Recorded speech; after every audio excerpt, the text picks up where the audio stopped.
présentation, de bien vouloir commencer la présentation.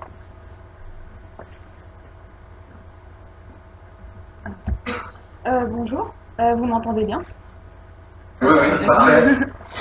D'accord. Donc pour commencer, donc notre projet a été commandité par l'IFV, donc l'Institut français de la vigne et du vin, donc plus précisément le pôle Rhône-Méditerranée à l'IFV de Nîmes. Donc voilà, donc ils se sont déjà présentés, mais notre interlocuteur pendant tout le projet a été Jean-Christophe Payan et nous avions également échangé régulièrement avec Elian Salençon. Donc en fait, l'IFV, c'est donc un institut technique national au service de la filière vitivinicole qui a pour mission de faire des études générales sur l'ensemble de la filière vitivinicole, donc que ce soit en sélection végétale, en viticulture, en vinification et dans la mise en marché des produits. Donc c'est dans le cadre de la gestion de la contrainte hydrique qu'un projet a eu lieu basé sur Tavel. Donc rapidement, Tavel, c'est donc une appellation, un vignoble qui fait 1000 hectares qui est situé au nord-ouest d'Avignon, donc à la frontière entre le Gard et le Vaucluse. Donc c'est un vignoble qui présente un seul cépage, le Grenache, et qui est intéressant parce que en fait, en termes de contraintes hydriques, il présente des contraintes qui peuvent être fortes et brutales. Alors, maintenant, on va faire un point sur le contexte, parce qu'on parle de contraintes hydriques, mais on va déjà expliquer qu'est-ce que c'est et d'où ça vient. Donc, ce qu'il faut savoir, c'est qu'il y a une forte demande de la profession pour l'irrigation. Donc, pourquoi? Parce que les raisons, d'une part, sont la baisse de la production. Donc, par exemple, depuis ces dernières années, il y a eu une baisse de 15% pour les vins d'indication géographique protégée dans le Languedoc-Roussillon. Donc, c'était entre 2004 et 2013. Ok. Et voilà, et cette baisse de la production peut être expliquée en partie par les changements climatiques. Donc, par exemple, les années sèches de 2003, 2005 et 2006 ont entraîné la mort de cèpes. Et en plus, la sécheresse et la chaleur ont affecté la qualité des vins, donc qui ont été trop concentrés. Et en parallèle de tout ça, il y a eu également une évolution de la demande en vin rosé, donc demande qui n'a pas pu être euh, remplie par la production. Donc voilà, il y a une forte demande pour l'irrigation. Et c'est depuis 2006 qu'un décret régit les lois sur l'irrigation des AOC, donc des appellations d'origine contrôlée. Donc en fait, il est possible d'irriguer entre la fin de récolte et le 1er mai. Tout le reste du temps, c'est interdit, sauf l'interdiction peut être levée si on fait une dérogation auprès de l'INAO entre la floraison et la véraison. Donc je vais expliquer ces termes un peu plus tard. L'INAO, pour ceux qui ne connaissent pas, c'est l'Institut national de l'origine et de la qualité. Donc, c'est l'organisme qui régit les signes de qualité et d'origine sur les produits français, pour faire très simple. Alors, on a vu d'où vient la contrainte hydrique et maintenant, je vais vous expliquer comment on la diagnostique, comment on la définit, enfin, on la constate après les mesures. Alors, ce que vous voyez là, c'est un graphique qu'on appelle un ABAC. Cet ABAC permet donc de diagnostiquer la contrainte hydrique. Alors, la contrainte hydrique se mesure en mégapascal, donc sur l'axe des ordonnées. Sur l'axe des abscisses, il y a le temps, avec les stades phénologiques correspondants. Donc, le débourrement, c'est la période, le moment où les écailles protectrices s'écartent du bourgeon pour laisser apparaître la bourre. La floraison correspond à l'apparition des premières feuilles et grappes. Et la véraison correspond au changement de couleur. Alors sur ce tabac, vous pouvez voir quatre couleurs qui représentent des zones de contrainte hydrique, donc faibles, modérées, fortes et très fortes. Et en fait, ce graphique, c'est une sorte de référence, c'est-à-dire qu'on va prendre des mesures sur une parcelle de vigne, régulièrement, des mesures en mégapascal, qu'on peut reporter sur ce graphique, donc ce sont les points en noir que vous voyez, et on pourra déterminer à chaque moment dans quelle zone de contrainte on se situe. Donc, comme vous pouvez le voir, la contrainte dépend énormément du stade phénologique, parce que par exemple, dans le petit exemple qu'on a là, la contrainte de floraison et de véraison est quasiment la même. Par contre, pour l'un, on est en contrainte forte, pour l'autre, en contrainte modérée. Une autre chose importante sur ce graphique, c'est que l'objectif n'est pas de rester tout le temps dans la zone bleue de contrainte hydrique faible, parce qu'en fait, en viticulture, c'est important de maintenir un certain niveau de contrainte hydrique. Par exemple, pour les AOC rouges, on va essayer d'être en contrainte hydrique plutôt forte, alors que les AOC rosés et blancs, on va plutôt être dans une contrainte hydrique modérée. Voilà, donc maintenant qu'on a vu comment diagnostiquer cette contrainte, on va voir comment faire les mesures pour ensuite diagnostiquer la contrainte. Alors, il existe plusieurs manières de faire des mesures sur le terrain. Donc, alors, trois manières pour commencer. Il y a le tensiomètre qui permet de mesurer le potentiel matriciel du sol, l'observation des apex. Donc, c'est une méthode qui repose sur une manipulation rapide des apex suivie d'une notation. Et le delta C13, donc, qui mesure le rapport entre le carbone 12 et le carbone 13. Donc, en fait, ces méthodes ont l'avantage d'être rapides et simples. Par contre, elles ne sont pas très fiables. Et donc, la méthode qui a été privilégiée par l'IFV est la chambre à pression. Donc, ça consiste à mettre juste une feuille dans une sorte de cuve et de calculer la pression qui est nécessaire pour extraire la sève. Donc, on appelle cette valeur que l'on mesure le potentiel hydrique foliaire de base, le PHFB. C'est un terme qu'on va reprendre plusieurs reprises dans la présentation. Donc bien sûr, c'est une valeur qui va être négative. Et donc grâce à ça, on va pouvoir évaluer la contrainte hydrique. Alors maintenant, on va aborder un aspect très important de notre projet. C'est vraiment un des fondements. À l'origine, il y avait une publication, donc la publication avec l'acronyme SPIDER pour Special Extrapolation of the Water Status at the Whole Denomination Scale from Reference Site. Bon, oui. Et alors, donc cette publication a été réalisée par la plupart des gens sont présents ici, donc Jean-Christophe Payan, Elian Salençon, Bruno Tisser et Kevin Barallon. Et donc c'est une expérience qui a été conduite sur Tavel. Donc je vais vous l'expliquer. Pour commencer, on va introduire la notion de placette de mesure. Donc c'est aussi une notion qu'on va reprendre beaucoup dans la présentation. Alors la placette de mesure, on considère que c'est une zone géolocalisée d'une parcelle qui comprend en moyenne 5 ceps de vigne, donc 5 pieds de vigne. Donc par exemple, sur cette carte, vous pouvez voir 5 points bleus, et chaque point correspond à une placette. Donc chaque point bleu correspond à 5 pieds de vigne. Et en fait, des mesures de contrainte hydrique, donc via la chambre à pression que j'ai expliqué tout à l'heure, ont été prises sur tous ces points. Et ils ont comparé l'évolution de la contrainte hydrique entre par exemple le point 1 et la placette 1 et la placette 2. Et en fait, on observe une relation linéaire entre ces deux placettes. Donc c'est vraiment quelque chose de très important parce que ça veut dire qu'en connaissant le potentiel hydrique de la placette 1, on pourrait connaître, sans faire de mesure, le potentiel hydrique de la placette 2. Donc juste en connaissant le coefficient A. Bien sûr, il faut que le R carré, le coefficient de détermination, soit assez fort quand même. Donc qu'est-ce que ça implique? Ça voudrait dire qu'on pourrait définir une placette de référence, par exemple on va dire la 1 en vert, et en faisant des mesures sur la placette 1, on pourrait donc extrapoler la contrainte hydrique sur les autres placettes, donc à condition que les R carrés soient assez bons.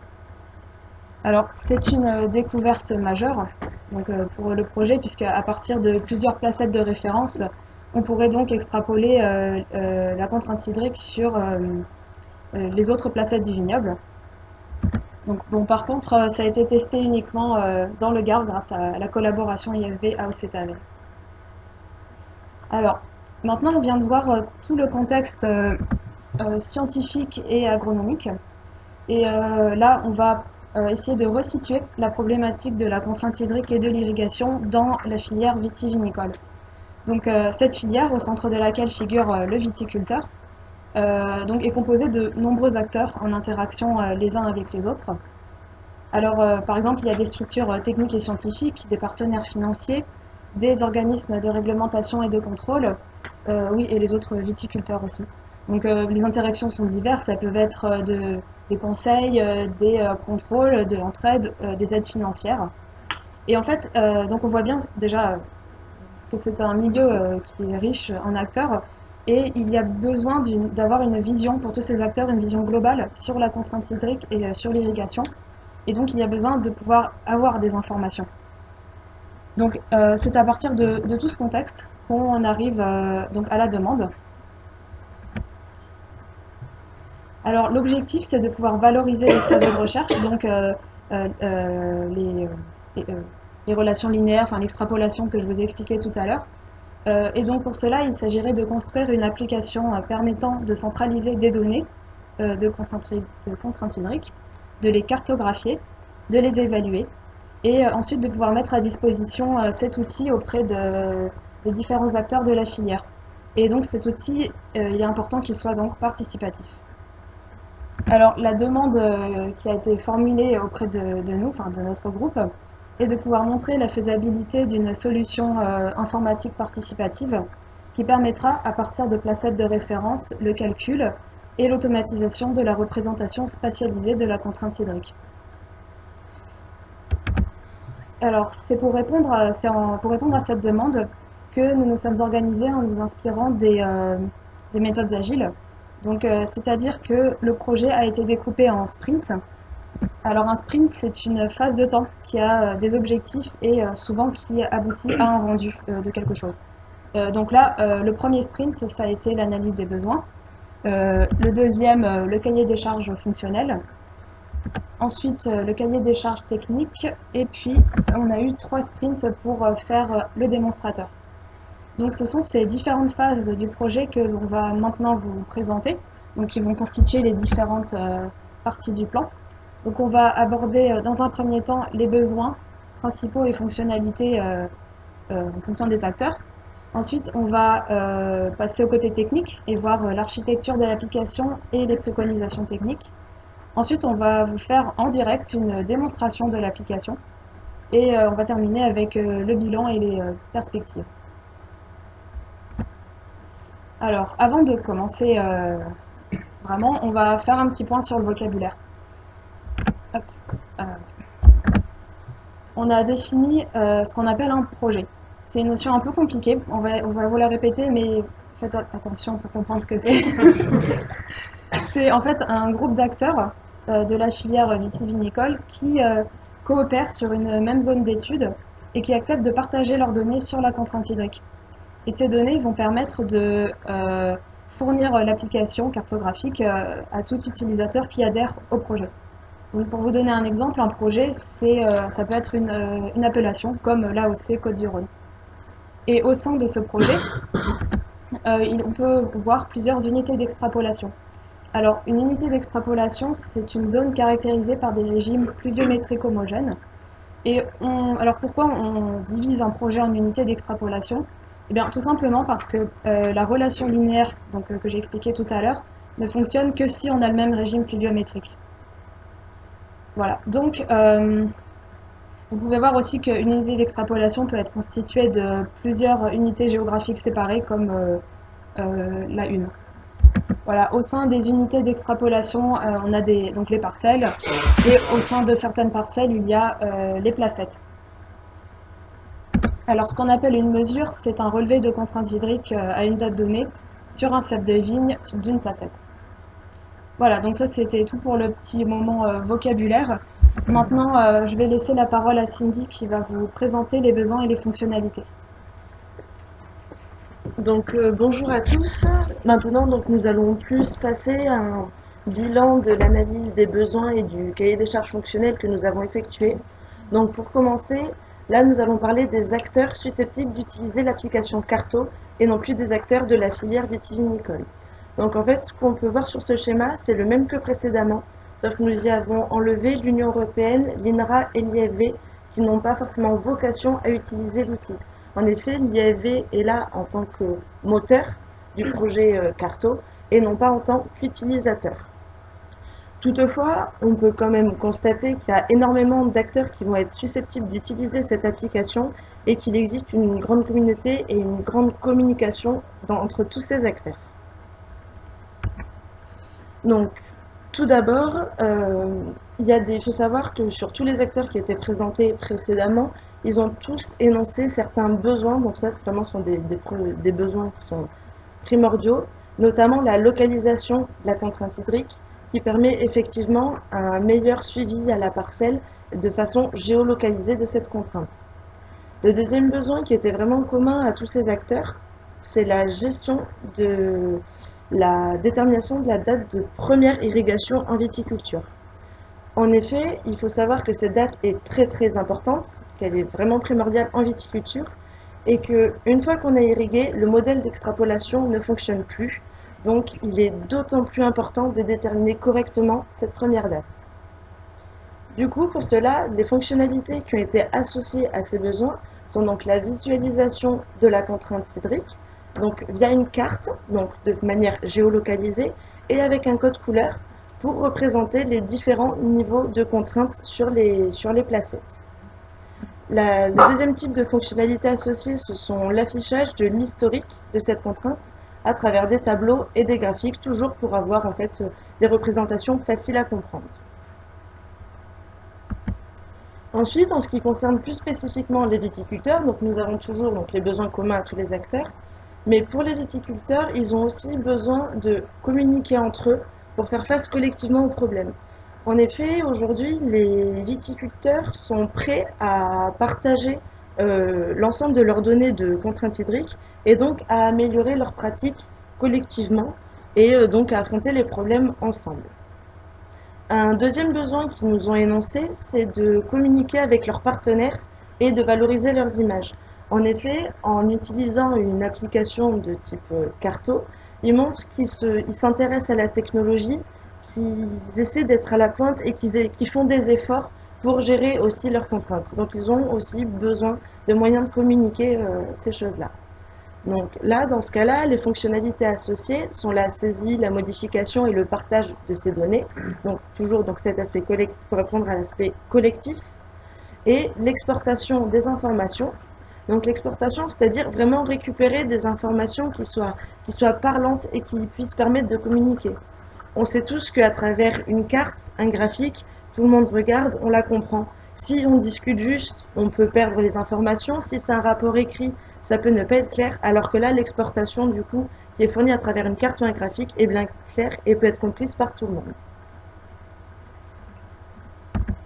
Donc, pour les gestionnaires de vignobles au sein des caves coopératives, le besoin qui est remonté, c'était de localiser facilement et précocement la contrainte hydrique des vignobles.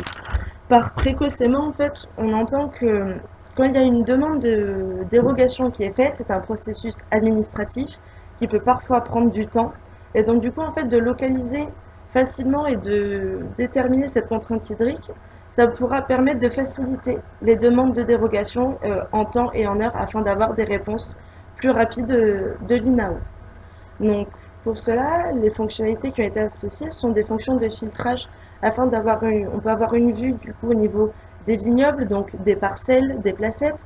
On peut avoir une vue plus générale au niveau d'une unité d'extrapolation, donc une zone géographique un peu plus grande, et en une échelle encore plus grande au niveau d'un projet, c'est-à-dire nous rappelons un groupe de personnes qui partagent toutes leurs données entre eux. Donc ça permet vraiment d'avoir différentes visions et de pouvoir accélérer les demandes et de localiser vraiment la contrainte.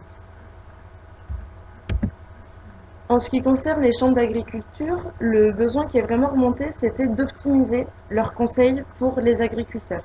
En effet, le travail des conseillers des chambres d'agriculture, c'est vraiment de pouvoir conseiller les agriculteurs, de les accompagner et afin d'améliorer leurs pratiques ou du moins de les optimiser.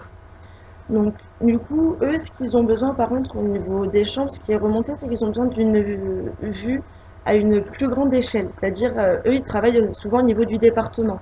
C'est pour ça que c'est un filtrage au niveau du projet qui a été retenu, parce qu'ils ont vraiment besoin d'une échelle géographique grande pour l'observation de la contrainte et faire leurs conseils. Les chambres peuvent aussi être amenées à appuyer des demandes de dérogation. Du coup, l'exportation des informations via des cartes aussi est importante pour appuyer ces demandes. Enfin, en ce qui concerne les syndicats d'appellation, le besoin qu'ils nous ont fait remonter, c'est de fournir rapidement une preuve donc standardisée de la nécessité d'irriguer à l'INAO, parce qu'il faut savoir que différents acteurs peuvent appuyer les demandes, mais c'est vraiment le syndicat d'appellation qui va faire le dossier et la demande de dérogation auprès de l'INAO. C'est vraiment cet organisme-là. Du coup, grâce à une application comme Carto, on pourra avoir une homogénéisation des documents fournis à l'INAO pour que ce soit différents projets, même, enfin, il y aura vraiment une homogénéisation de ces documents qui seront fournis et ça pourra permettre à long terme de faciliter ces demandes de dérogation. Aujourd'hui, l'application ne permet pas de fournir de rapport ou quoi que ce soit déjà tout fait, tout construit parce que la demande n'a pas été faite, mais à la longue, c'est une évolution qui pourrait être envisagée. Donc maintenant qu'on a vu un petit peu donc, les besoins vraiment principaux et les fonctionnalités qui ont été associées, nous vous présentons donc un extrait du tableau des fonctionnalités parce que nous avons classé et priorisé l'ensemble des fonctionnalités identifiées en 4 groupes. Donc on peut distinguer donc, dans ces 4 groupes déjà 2 sous-groupes. Les fonctionnalités primaires et secondaires correspondent à des fonctionnalités principales, c'est-à-dire qui font partie du cœur de l'application et qui répondent directement aux besoins énoncés précédemment. Les fonctionnalités additives et en perspective peuvent être considérées comme complémentaires, c'est-à-dire qu'elles apportent une plus-value, un confort dans l'utilisation de l'application, mais ne répondent pas directement à un besoin énoncé par les acteurs de la filière. Les fonctionnalités additives, en fait, elles servent à compléter, sont très importantes dans le sens où elles nous ont paru importantes à développer dans la version 1 de l'application, alors que les fonctionnalités en perspective seront amenées à arriver dans des versions 2 ou 3 de l'application, c'est-à-dire qu'elles ne sont pas urgentes pour une première utilisation. En effet, il faut quand même savoir que cette priorisation a quand même été faite en accord avec notre commanditaire pour aussi, nous, après, ça nous sert pour le développement du démonstrateur. Donc, une fois que les besoins et les fonctionnalités ont été identifiés, l'ensemble des acteurs que nous avons cités précédemment ont été placés dans des profils d'utilisateurs. Les profils d'utilisateurs, ça correspond à des utilisations différentes de l'application. Donc là, vous pouvez voir 3 profils. Donc il y a le profil invité qui va correspondre plus aux chambres d'agriculture, à l'INAO, à France Agrimaire. Donc là, ce sera plus des utilisations occasionnelles, on va dire, de l'application. Ensuite, on a le profil gestionnaire. Là, ce sont les viticulteurs, donc qui sont vraiment au cœur de ce projet et du partage des données. Et tout en haut, qui va en fait chapeauter un projet. Donc, vous vous souvenez de la définition du projet, un groupe de personnes là, sur la grande aire géographique. L'administrateur va vraiment chapeauter ce projet. Et donc là, ce sera plus des gestionnaires de CAF coopératives ou de syndicats. Donc, pour chaque profil d'utilisateur, certaines fonctionnalités plus ou moins spécifiques y sont associées. Et il faut savoir que l'invité, donc qui est au niveau plus bas, a les fonctionnalités les plus simples et de base. C'est-à-dire qu'il va pouvoir s'identifier et visualiser, exporter des cartes. C'est-à-dire là, donc on revient à juste une utilisation ponctuelle de la visualisation de la contrainte et de récupération de cartes. Le gestionnaire, quant à lui, il va avoir droit à toutes les fonctionnalités de l'invité, plus l'importation et la saisie des mesures. Ce qui est tout à fait normal du fait que les viticulteurs, ce sont à eux, et après de compléter et qui iront compléter l'application avec les mesures effectuées et qui seront amenés aussi à la regarder régulièrement pour connaître l'état hydrique de leur vignoble. Et les administrateurs, eux, ont absolument tous les droits sur l'application. Donc le communiqué, ça correspond à une gestion de FAQ afin d'aider et d'accompagner les viticulteurs parce qu'ils auront une vision globale aussi et experte de l'ensemble des vignobles. Mais il y a aussi, et ça c'est vraiment le plus important, c'est la fonction d'étalonnage. La fonction d'étalonnage, comme l'expliquait Alicia précédemment, c'est la détermination des placettes de référence. Donc pour que le modèle fonctionne bien, il faut que ces placettes de référence soient déterminées avec soin. Donc l'application va y participer pour aider à cette détermination, mais le point de vue métier aussi de ce gestionnaire de CAF coopérative ou de syndicat sera aussi très important dans les déterminations de ces placettes. Donc c'est vraiment qu'il y a vraiment que l'administrateur qui a ce droit-là pour que l'application fonctionne correctement. Donc maintenant que nous avons fait un point sur tout le contexte et la partie fonctionnelle, William va vous parler de la partie technique. Merci. Donc maintenant, abordons un petit peu plus un aspect technique à propos de l'application pour son fonctionnement. Et nous allons tout d'abord parler de l'architecture. Alors, Il faut savoir que ce schéma que je vais vous présenter est fortement inspiré d'un schéma que vous pouvez retrouver dans le cahier des charges technique. L'objectif pour l'application est que celle-ci puisse fonctionner sur tout type de navigateur de la part de l'utilisateur, et celui-ci va envoyer des requêtes HTTP auprès du serveur. Donc d'abord le serveur web qui interprétera cette requête et cherchera à répondre à la demande formulée par le client. Il faut savoir que c'est une application qui fournira des informations notamment cartographiques. Il y aura donc des interactions entre le serveur web et le serveur cartographique avec une demande de type CGI, Common Gateway Interface, et une réponse de la part du serveur cartographique qui sera de genre image ou données vectorielles. Il est possible pour le serveur web de faire des requêtes directes auprès du serveur de données, donc ce sont des requêtes de type SQL, le serveur de données lui renvoyant des données sémantiques ou des données attributaires. Et ici, c'est une demande d'information cartographique qui a été formulée par le client. Le serveur cartographique interagira ensuite avec le serveur de données, c'est-à-dire un SGBD, c'est-à-dire un système de gestion de base de données, sous forme de requête SQL, qui lui renverra des informations cartographiques, géographiques. Dans le serveur de données, donc, nous retrouvons un SGBD plus une cartouche spatiale, c'est-à-dire que ceux-ci pourront utiliser et remplir ou prendre des informations dans une base de données sémantique ainsi que dans une base de données géographique. Pour améliorer les rendus des graphiques ainsi que pour améliorer les rendus visuels des graphiques et des cartes qui seront réalisées, une demande HTTP du serveur web peut être faite auprès de bibliothèques de fonctions, et ce sont des codes JavaScript qui seront renvoyés pour l'obtention de ces meilleurs rendus visuels.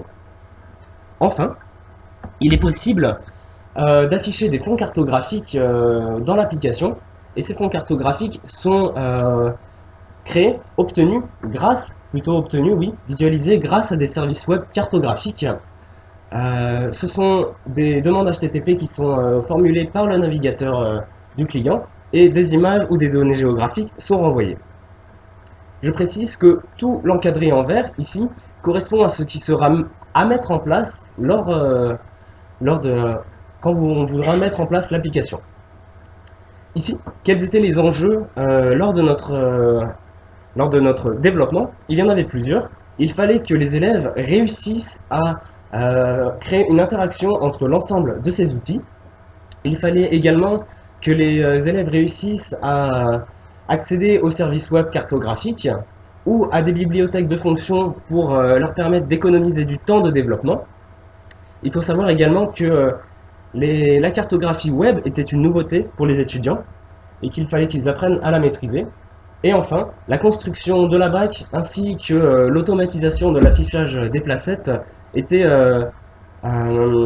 important. Continuons maintenant avec les choix que nous allons vous proposer. Hop. Les choix que nous préconisons plutôt pour la mise en place de l'application. L'objectif étant que cela fonctionne sur tout type de navigateur, nous préconisons un serveur web Apache, un serveur web cartographique MapServer et un système de gestion de base de données PostgreSQL accompagné de l'extension PostGIS pour la gestion des bases de données géographiques.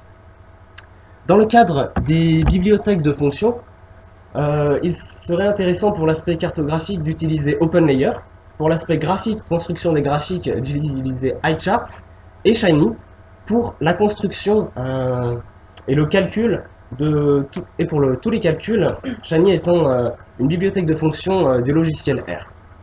Pour les services web cartographiques, ils sont nombreux. Il est possible d'utiliser Google Maps, Bing, les cartes fournies par l'IGN et Géoportail, et enfin les cartes fournies par OpenStreetMap. Vous voyez ici en rouge tous les outils qui ont été utilisés par les élèves dans le cadre du développement du démonstrateur.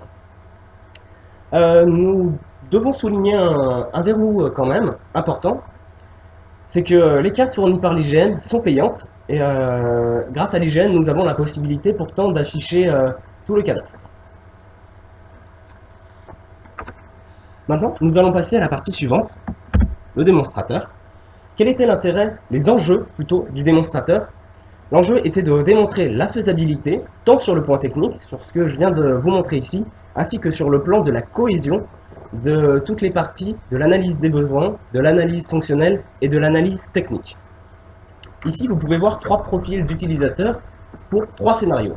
Ces 3 profils correspondent à ce qui a été présenté précédemment, donc les profils invités, gestionnaires et administrateurs.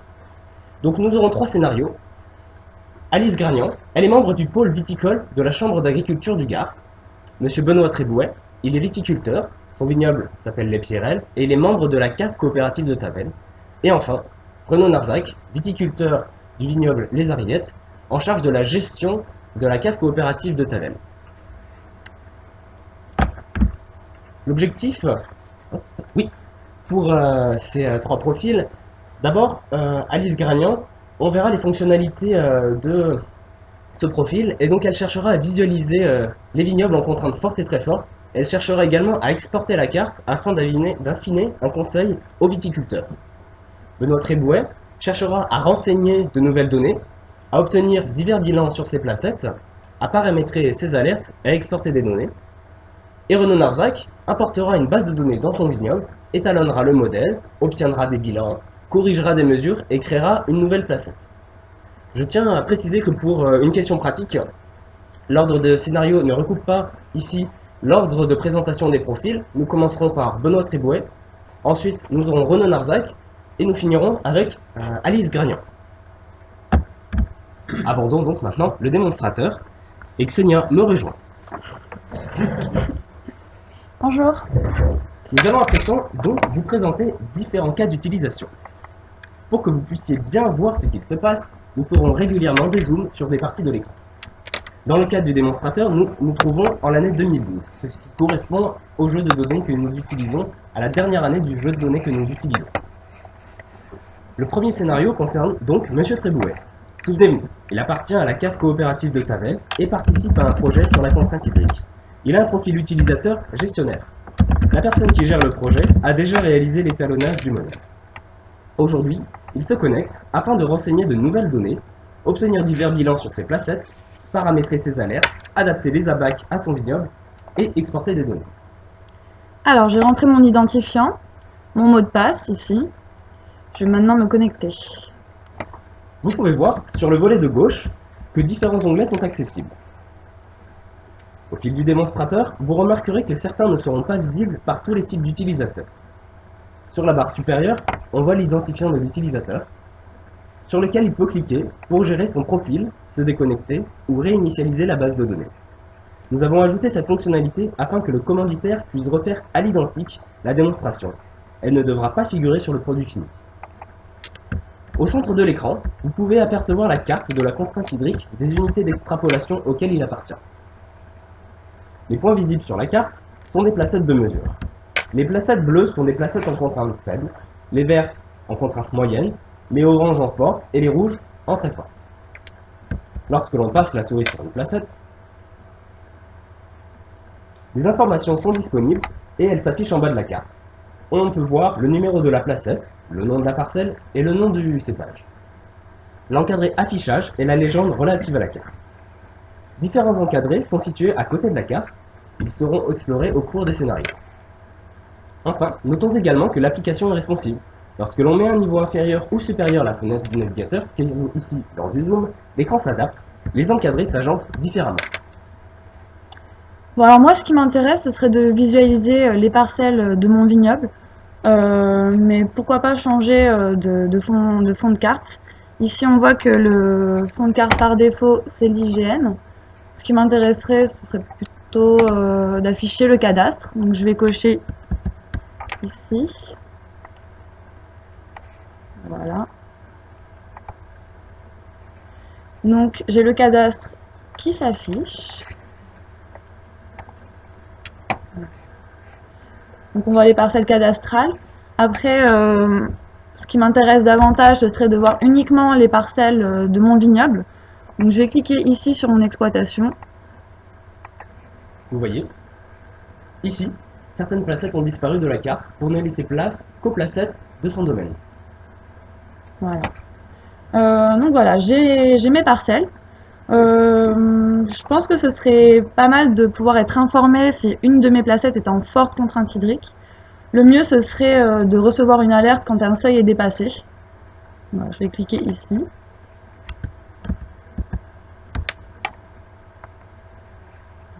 Alors moi, ce que je préfère, ce serait de recevoir une alerte par mail. Voilà. Donc mon adresse mail est bien rentrée. Pour le seuil, je vais choisir, allez, moins 0,7 mégapascal. L'utilisateur pourrait aussi rentrer une valeur par rapport à une variation de plus ou moins grande importance du potentiel hydrique dans la seconde ligne. Ouais. Bon bah c'est bon, j'enregistre. Le gestionnaire a validé. C'est l'adresse de Léo Pichon qui a été rentrée pour recevoir un email étant relatif à l'alerte. Léo, est-ce que tu as reçu quelque chose? Ah oui, ben je vois qu'ici il y a la placette numéro 5 qui est en alerte. Donc elle a bien une valeur de moins 0,724, ça a bien fonctionné. Peut-être que Léo peut montrer que j'ai l'email. Oui, alors je viens de recevoir un mail à 10h27 m'indiquant que certaines de mes placettes ont dépassé le seuil que j'avais fixé et me conseillant de me connecter à carto.bsa/login.php. Parfait, ça a fonctionné. C'est bien le trucage.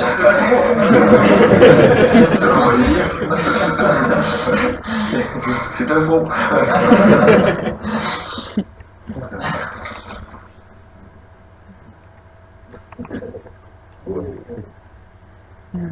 Donc ici, l'utilisateur vient de dire que la placette 5 venait d'apparaître, d'où le mail. Et lors de l'analyse des besoins de l'analyse fonctionnelle, il a été clair que l'application devait être accompagnée d'une application mobile afin de renseigner les mesures de potentiel hydrique.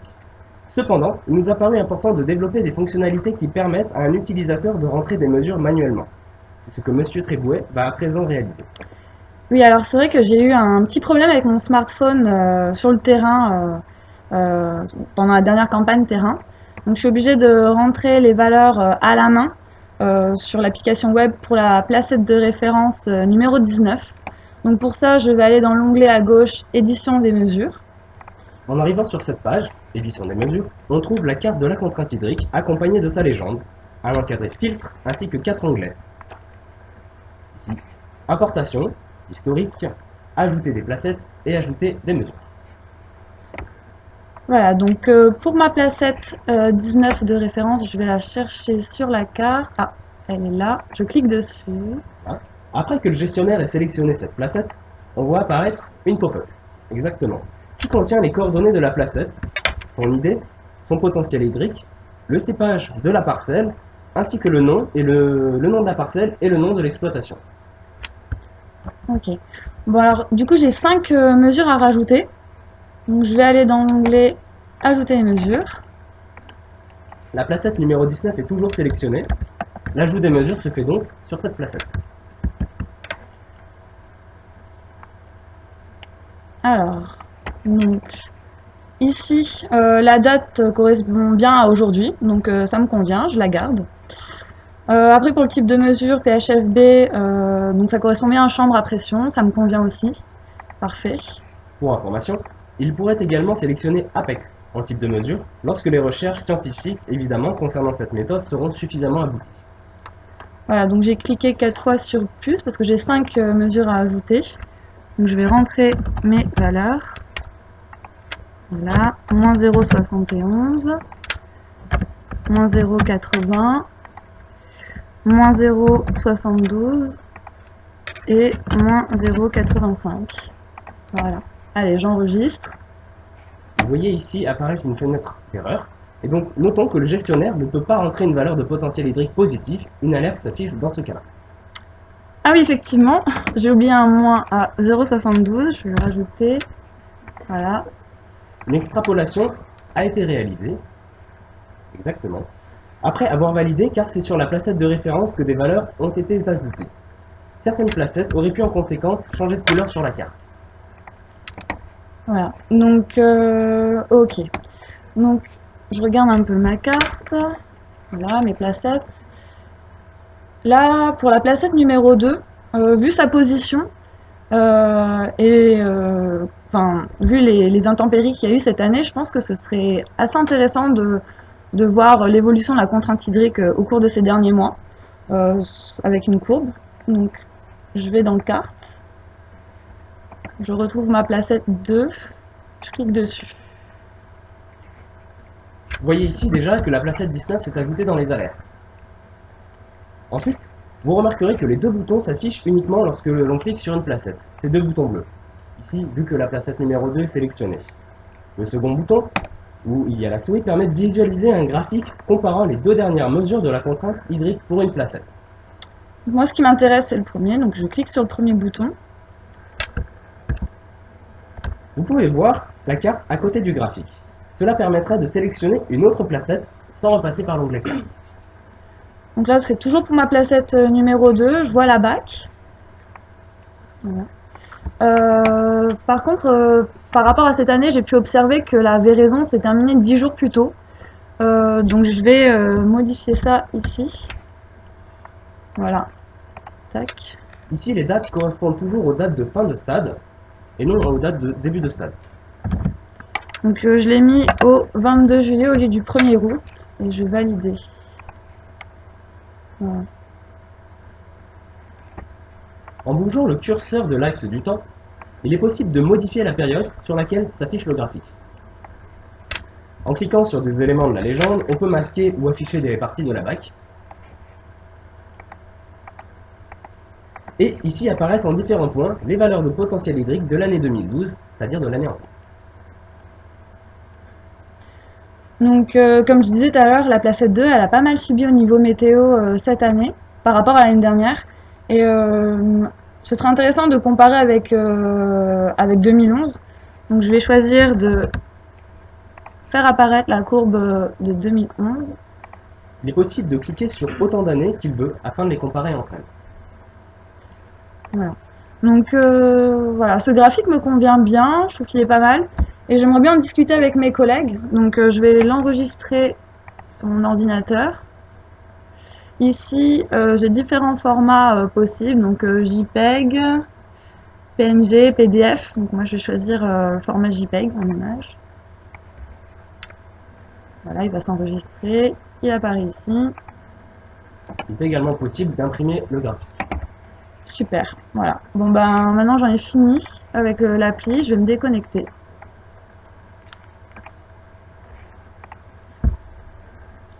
Accueillons maintenant Lucille. Nous allons maintenant nous intéresser au cas de Monsieur Renaud Narzac. Souvenez-vous, cet utilisateur gère la cave coopérative de Tavel et il a un profil administrateur, sur ce projet. Son vignoble, les Ariettes, fait partie d'une des unités d'extrapolation du projet, respectant un cahier des charges lié à la méthode scientifique d'extrapolation de la contrainte hydrique. Il a effectué des mesures sur plusieurs années et possède une base de données qu'il aimerait importer sur l'application web pour avoir un modèle d'extrapolation. Il aimerait également obtenir des bilans sur une unité d'extrapolation qu'il gère, corriger des erreurs de saisie de mesure et créer une nouvelle placette. L'administrateur est sur la page de login de l'application. Alors, j'ai entré mon identifiant, mon mot de passe, donc je me connecte maintenant. Nous pouvons voir qu'apparaissent les points de la carte de la contrainte hydrique pour l'ensemble des projets qu'il gère. Alors aujourd'hui, en fait, j'aimerais bien importer d'anciennes mesures que j'avais réalisées en 2008 sur ma placette numéro 1 et y intégrer du coup dans la base de données de l'application. Donc pour ça, je vais aller dans l'édition de mesures. Je vais choisir ma placette numéro 1 parce que c'est sur cette placette-là que j'avais fait d'anciennes mesures. Donc elle se trouve... Ah oui. Bon, étant donné qu'il y a beaucoup de points sur ma carte, que c'est compliqué de choisir, de retrouver la placette numéro 1, je vais filtrer sur mon exploitation, parce que je sais que cette placette est sur mon exploitation. On remarque que l'administrateur a plus de choix de filtre que le gestionnaire. Il peut filtrer par rapport au projet qu'il gère ou par rapport aux unités d'extrapolation en choisissant un élément dans la liste déroulante de la partie filtre. Donc moi, c'est sur mon exploitation que je vais filtrer. Seules les placettes de son exploitation, les Ariettes, sont visibles dorénavant sur la carte. Donc là, j'ai beaucoup moins de points et je trouve du coup plus facilement ma placette numéro 1. Donc je sélectionne ma placette. Dans l'onglet Importation, des boutons s'affichent afin de choisir une base de données à importer. Donc je vais aller récupérer mon fichier, il se trouve ici. A noter que l'import des mesures se fait placette par placette afin de permettre des vérifications simples des données importées. C'est pour cela que l'administrateur a d'abord sélectionné la placette numéro 1. La base de données sélectionnée, base de données les Arillettes, est au format CSV, qui est un format très courant pour les tableurs. Donc là, j'ai cliqué sur importer les mesures et j'ai bien un message qui me dit que mes données ont bien été intégrées dans la base de données du site. Donc ça me va. Je vais pouvoir continuer et en fait, j'ai jamais eu encore l'occasion d'étalonner l'unité d'extrapolation numéro 1. Donc c'est ce que je vais faire à présent. Pour rappel, l'étalonnage consiste à choisir une placette de référence qui sera alors utilisée pour décrire la contrainte hydrique sur l'ensemble des autres placettes de l'unité d'extrapolation considérée.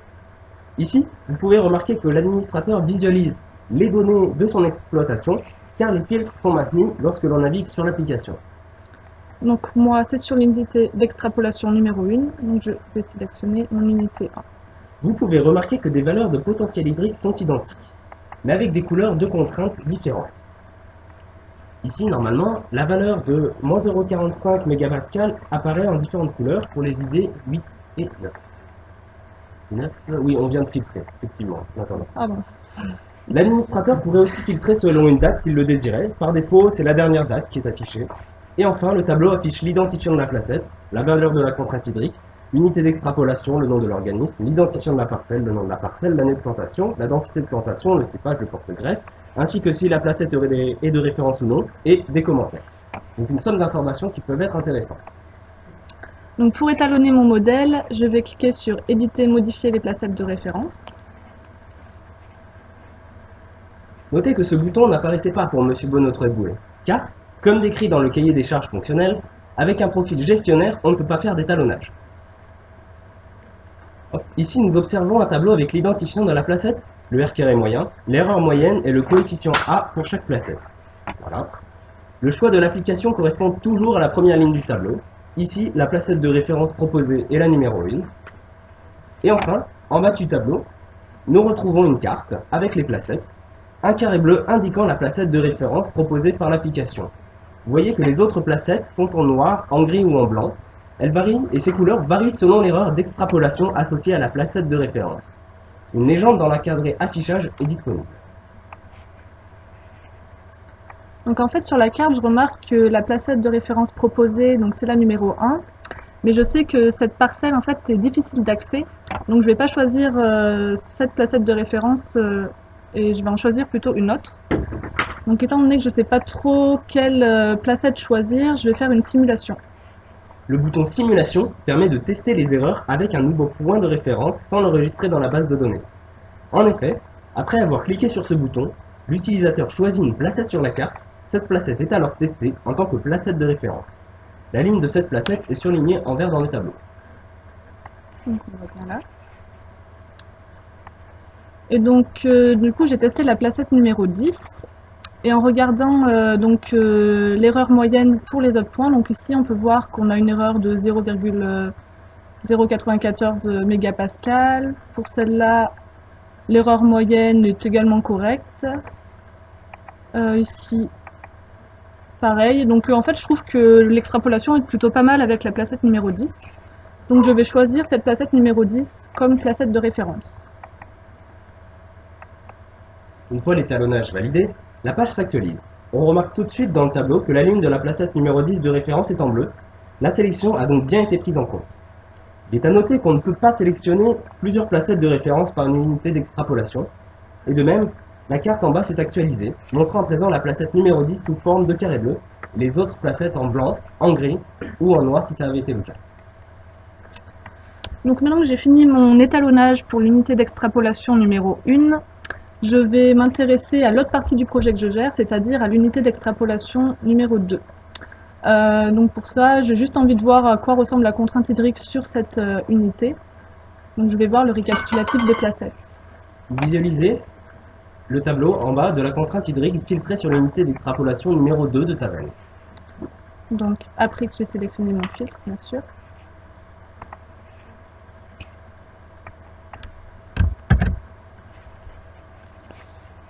Au niveau des valeurs de contrainte hydrique, c'est plutôt pas mal, rien à signaler.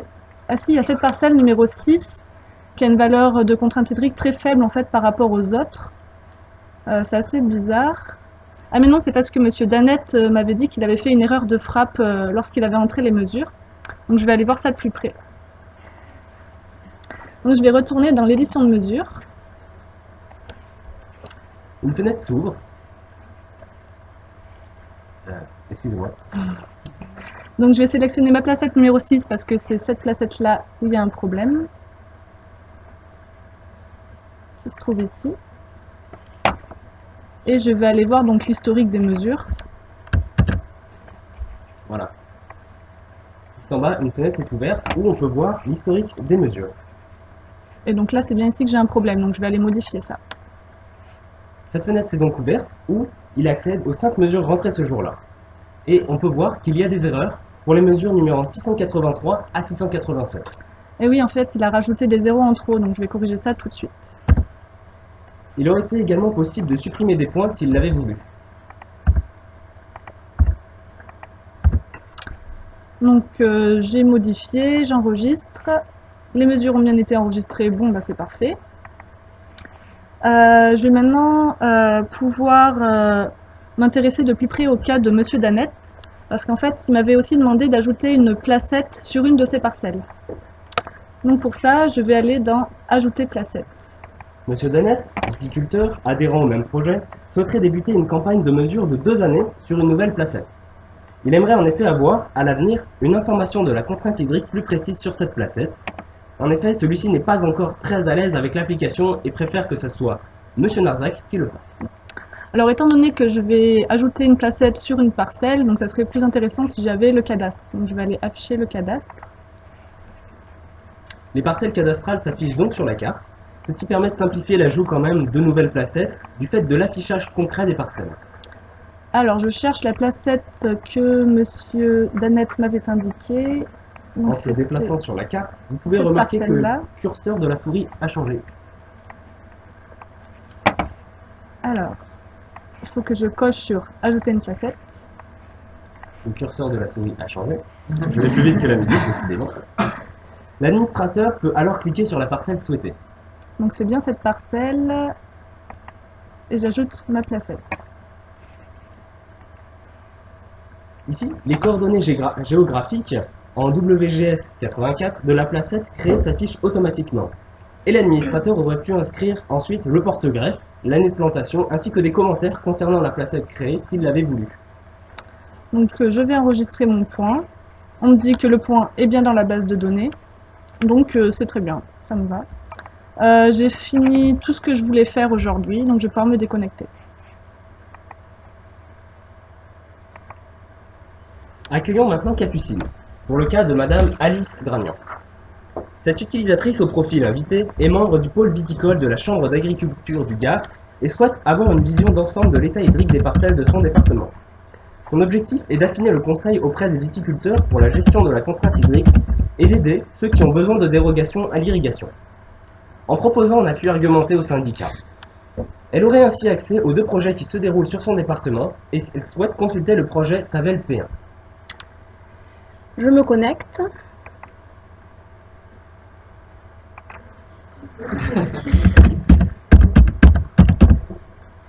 Je rentre mon login et mon mot de passe. Je retente. Non plus. Je suis un petit peu nouvelle sur l'application, donc je ne suis pas encore très à l'aise.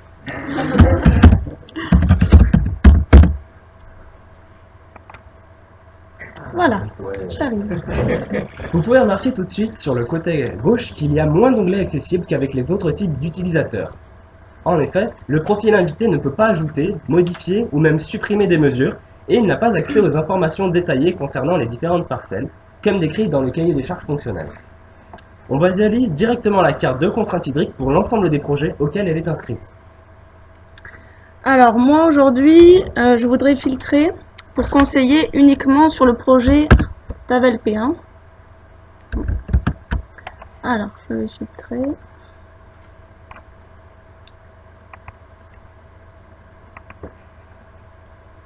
On remarque que comme elle est invitée, elle n'a pas de filtre sur mon exploitation, ni sur les unités d'extrapolation.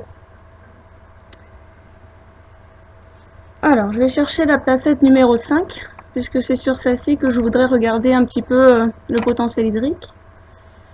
À la différence des profils administrateurs et gestionnaires, au survol, le profil invité a moins d'informations disponibles lorsqu'il se place au-dessus d'une placette.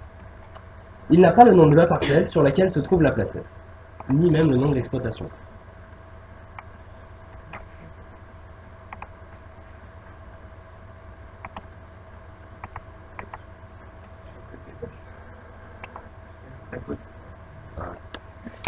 Voici la pop-up qui apparaît.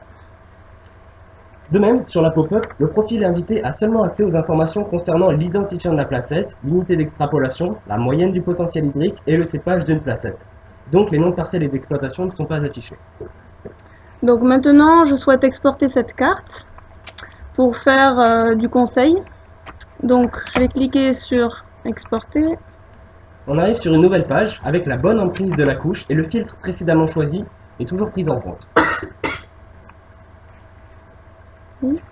Alors maintenant, je n'ai pas forcément besoin des contraintes hydriques faibles et moyennes, puisque je veux conseiller uniquement les viticulteurs qui sont en contraintes hydriques fortes et très fortes. Donc je les décoche. Voilà. Ainsi, nous voyons que seules les placettes rouges et oranges, même si nous n'avons pas de placette rouge ici, restent affichées. Donc je vais cliquer sur exporter. L'export de la carte se fait uniquement sur un fonds OpenStreetMap, les fonds IGN, comme je l'ai dit précédemment, étant intellectuellement protégés. Voilà, j'ai vérifié, tout me semble correct. Donc j'ai maintenant un support de communication pour conseiller les viticulteurs.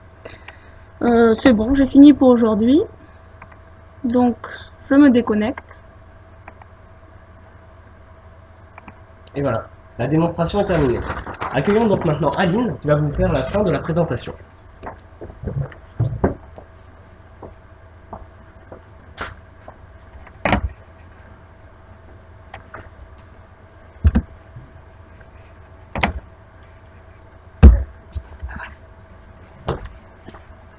Je vais avoir la souris. Merci. Pardon. Donc, on va continuer cette démonstration avec un point sur les coûts que peut avoir une telle application. Donc, pour estimer les coûts de production du produit fini, ça va comprendre 3 volets qui peuvent être considérés comme des facteurs d'estimation et non une réelle estimation.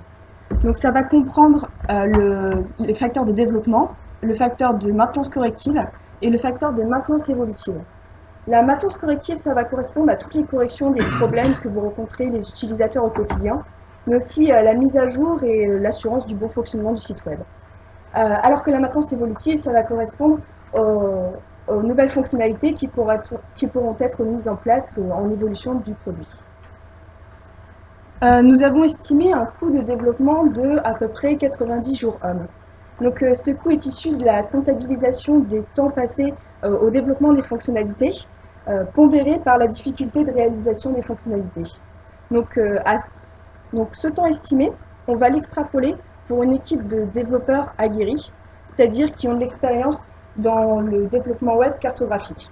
Donc nous avons considéré un ratio de 0,7 développeurs aguerris pour un étudiant. Donc du coup là on a un temps estimé pour le développement du démonstrateur et pour un développeur aguerri.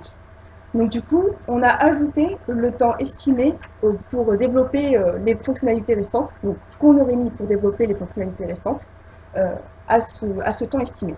Et on obtient, c'est pour ça qu'on obtient une estimation de coût de 90 jours hommes. Donc on a surestimé le ratio de 0,7 développeurs aguerris pour un étudiant, mais en fait finalement ça intègre tous les problèmes de finition que nous on n'aura pas à gérer pour une application professionnelle. Pour la maintenance corrective, ça correspond à 10% du temps de développement, donc ça c'est à dire d'expert, donc soit à peu près 10 jours hommes. Et pour la maintenance évolutive, ça va être à l'appréciation du commanditaire, donc en fonction du budget qu'il aura consacré et des besoins futurs et de sa volonté à faire évoluer le projet. Donc, on a un coût estimé de développement et maintenance d'environ une centaine de jours hommes. Et à cela, on peut ajouter les coûts des outils préconisés, donc si le commanditaire suit les préconisations, qui correspondent au final à l'hébergement de 7 € par mois, puisque les autres outils ont une licence gratuite. Donc, suite à cette estimation, nous avons identifié des tâches et des activités pour le suivi des outils.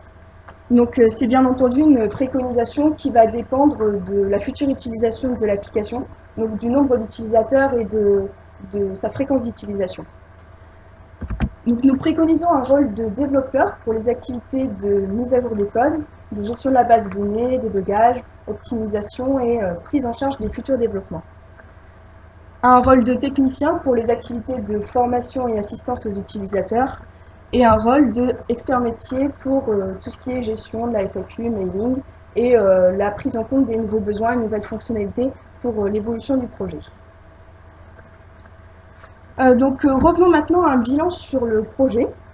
Donc en termes de pourcentage, 75% des fonctionnalités identifiées durant le projet ont été intégrées au démonstrateur. Donc ça correspond à 100% des fonctionnalités dites primaires, 60% des fonctionnalités dites secondaires et 75% des fonctionnalités dites additives. Donc pour les fonctionnalités qui n'ont pas été intégrées dans le démonstrateur, je vous renvoie donc au cahier des charges fonctionnelles et aux autres livrables. Pour un bilan plus qualitatif, la faisabilité du projet, à notre sens, a été démontrée. Notamment, certaines questions se sont posées durant l'analyse du projet sur l'étalonnage, donc l'automatisation des points de référence et l'extrapolation, ainsi que la faisabilité de la construction automatique d'un ABAC. Et pourtant, ces verrous ont été levés au cours du projet. Donc, à notre sens, la faisabilité du projet est démontrée. Néanmoins, rien n'est jamais parfait, et il y a une limite à l'utilisation de l'application qui est justement après la première irrigation de la saison.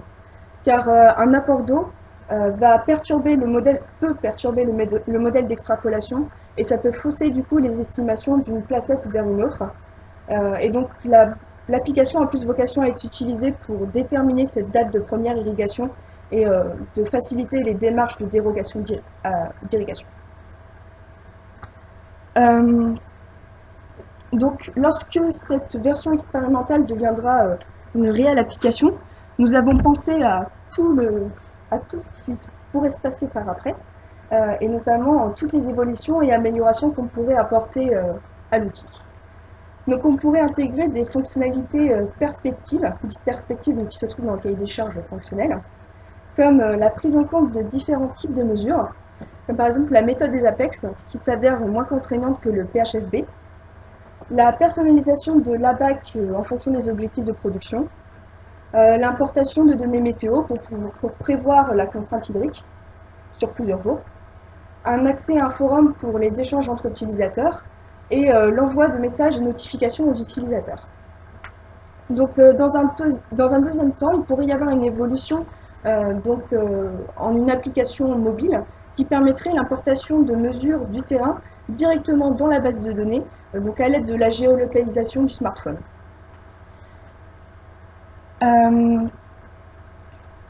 Mais pour ça, il faudrait que avant l'outil soit fonctionnel, et pour qu'il soit fonctionnel, il faut que les acteurs de la filière s'approprient l'outil, qu'il devienne un support de travail et de connaissances, et pourquoi pas un support de recherche grâce à la création de la base de données unique sur la contrainte qu'on risque de créer grâce à cet outil, et qu'il puisse permettre une gestion collective des risques de contrainte hydrique par les acteurs de la filière vitivinicole.